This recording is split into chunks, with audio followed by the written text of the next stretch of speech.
আবারও জাকসু নির্বাচনের খবরাখবর জানাবো। এই মুহূর্তে আমাদের সঙ্গে যুক্ত হচ্ছেন প্রতিনিধি কামরুজ্জামান। কামরুজ্জামান, আপনি এই মুহূর্তে কোথায় রয়েছেন সেটি জানাবেন এবং সেই সাথে এখনকার পরিস্থিতি জানতে চাই। ছাত্রদল তো ভোট বর্জন করলো, তারপরে আসলে পরিস্থিতি কি আছে, এখন কি অবস্থা দেখছেন, সার্বিক পরিস্থিতি জানাবেন। ধন্যবাদ টুম্পা। আমি এই মুহূর্তে রয়েছি একদম জাহাঙ্গীরনগর বিশ্ববিদ্যালয়ের যে ঠিক একদম ট্রান্সপোর্ট এরিয়ায় রয়েছি। জানেন যে এরই মধ্যে কিন্তু আপনারা জানেন যে আমরা কিন্তু কয়েকটি কেন্দ্রে কিন্তু আমরা ঘুরে এসেছি।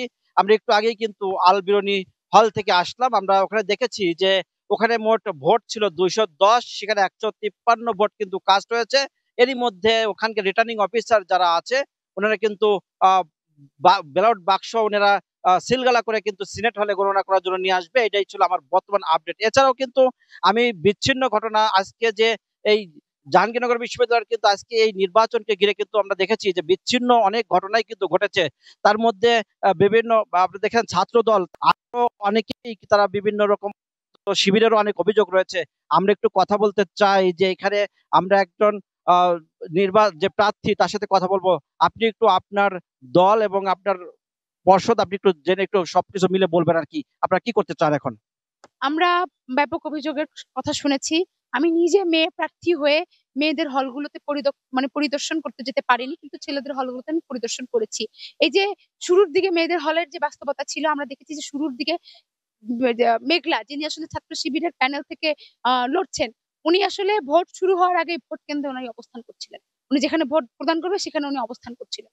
তারপর মেয়েদের হলে শিবিরের প্যানেল থেকে বা শিবির সমর্থিত যে নারীরা রয়েছেন, তারা ভোট কেন্দ্রে গিয়ে শিবিরের যে প্যানেল শিট সেই প্যানেল শিট বিলিয়েছেন, এবং সেইখানে যখন অন্যরা বাধা দিতে গিয়েছে তখনই প্রশাসন পুরো এলাকাটাকে রেস্ট্রিকশন করে দিয়েছেন, কেউ আর সেখানে প্রবেশ করতে পারছে না। তখন আমাদের সন্দেহের মাত্রা আরো বেশি বেড়ে গেছে যে ভিতরে আসলে কি চলছে, কি করছে। আমরা মেয়েদের হলে দেখলাম যে একাধিক ব্যালট পেপার, যা ভোটার তার থেকে অনেক বেশি ব্যালট পেপার এসেছে এবং সেগুলো বিভিন্ন জায়গায় ছড়িয়ে ছিটিয়ে পড়িয়েছিল। এছাড়াও আপনারা জানেন যে রফিক জব্বার হলে এক ছেলে ভোট দিতে গিয়ে দেখলো যে তার ভোট আগেই হয়ে গেছে। এবং আমরা ফজিলাতুন্নেসা সহ আরো অনেকগুলো হলে ভোট জালিয়াতির অভিযোগ পেয়েছি, কিন্তু বিশ্ববিদ্যালয় প্রশাসন এখন পর্যন্ত কোনো সুস্পষ্ট তদন্ত করে আমাদের সামনে সুস্পষ্ট কোনো বক্তব্য হাজির করতে পারেন নাই। এই জন্য আমরা বলছি যে এইরকম 33 বছর পর আয়োজিত হওয়া নির্বাচন, গণ অভ্যুত্থানকে জীবন দিয়েছে ছাত্ররা, এই রকম নির্বাচন দেখার জন্য আসলে নয়। ঢাকা বিশ্ববিদ্যালয়ে আমরা দেখেছি এরকম জালিয়াতি নির্বাচন হয়েছে, জাহাঙ্গীরনগর বিশ্ববিদ্যালয় সেটা মেনে নেবে না, সে প্রতিরোধ করে তুলবে। যেমনটি শুনছিলেন যে আসলে যে এই যে বিভিন্ন বিভিন্ন যে তারা বিভিন্ন ফন্ডের তারা কিন্তু বিভিন্ন তারা কিন্তু তাদের মতো করে কিন্তু তারা আজকে বিক্ষিপ্ত তারা কিন্তু বলেছে আমাদের কাছে। সারা দিনই কিন্তু বিভিন্ন কেন্দ্রে বিভিন্ন ভাবে কিন্তু বিভিন্ন দলের তারা কিন্তু বিভিন্ন রকমের বাক বিতণ্ডায় ছিল।